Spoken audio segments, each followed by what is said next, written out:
Okay, this is lesson 8.1, naming parts with fractions. This is the parent help video for grade 3 everyday math. At the beginning of this lesson, we're going to talk about a few new vocabulary words today. The first one is equal. Okay, and equal means the same size or the same number, and it should be the same. So, for example, they're pretty equal. They're not exact, but both sides should be exact to be equal. In this case, this is split up into 4 equal parts. Here's an example of one that is not equal here. So this is split into 2 parts, but as you can see, these 2 parts don't equal each other. This one's clearly smaller, so that's not equal. Alright, so it should be equal, should be the same. Alright, however many parts it is. The whole is the 1. So for example, this thing here, all of it around it and everything inside it would be a whole, or it would be 1. This one here, everything around it and everything right inside it here would be 1. It doesn't matter how many parts it's split up into. Okay, I could split this into more parts, but all of it together would still be 1 whole. Now, we have 2 words that are special to fractions that we talk about with this lesson. The first one is denominator. Okay, denominator is when we have a fraction, and let's just use these shapes we have up here to help us. So the first one, let's just say that we're going to shade in 1/2 of this shape.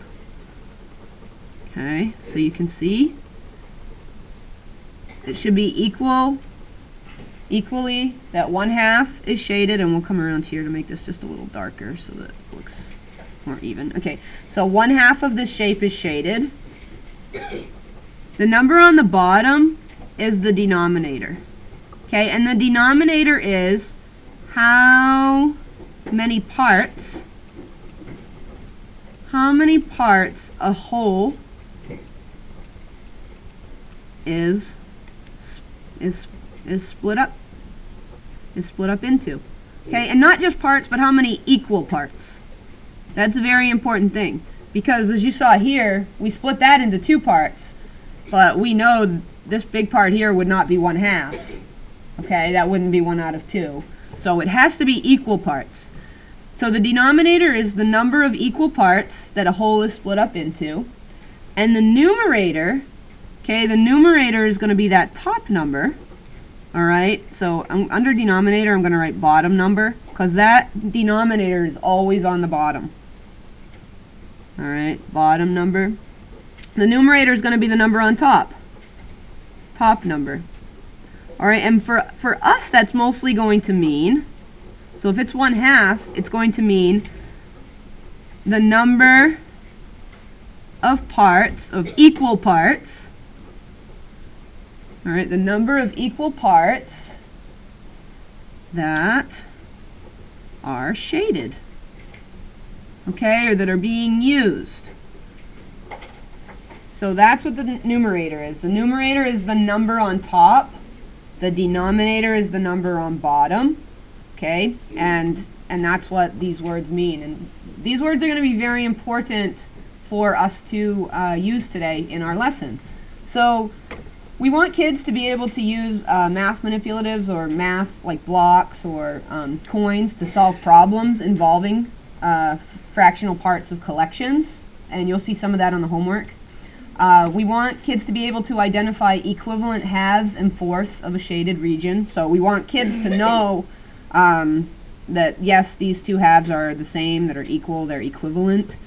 These fourths, okay, they're broken into 4 parts, so they're fourths, and they're equivalent. And we want kids to be able to say, well, if I have one of these shaded, this is going to be 1 out of 4 parts that are shaded. Okay, we want kids to be able to identify that.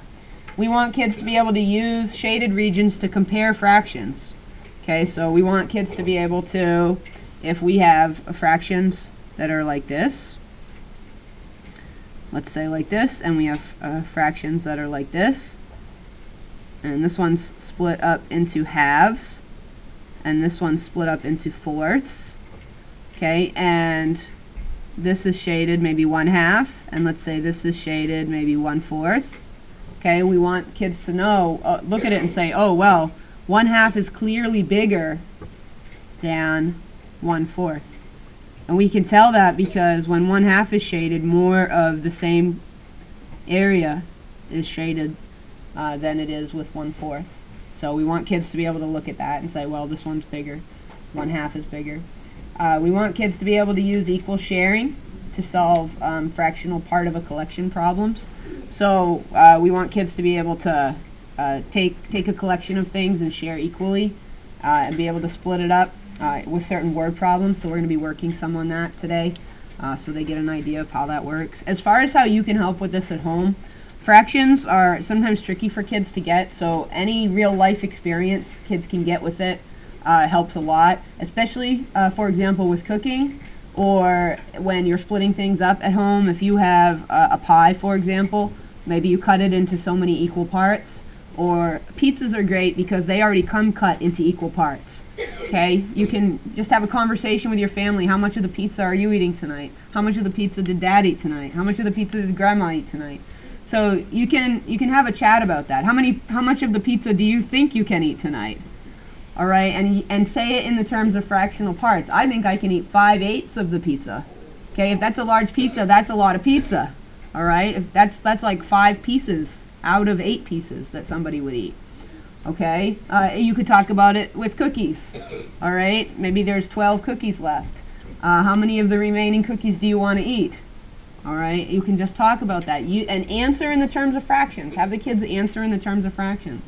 How many of these eggs do we need to use to bake these cookies? Okay, well maybe we need to use 2/12 of the eggs. Okay, 2/12 will also be 1 out of 6.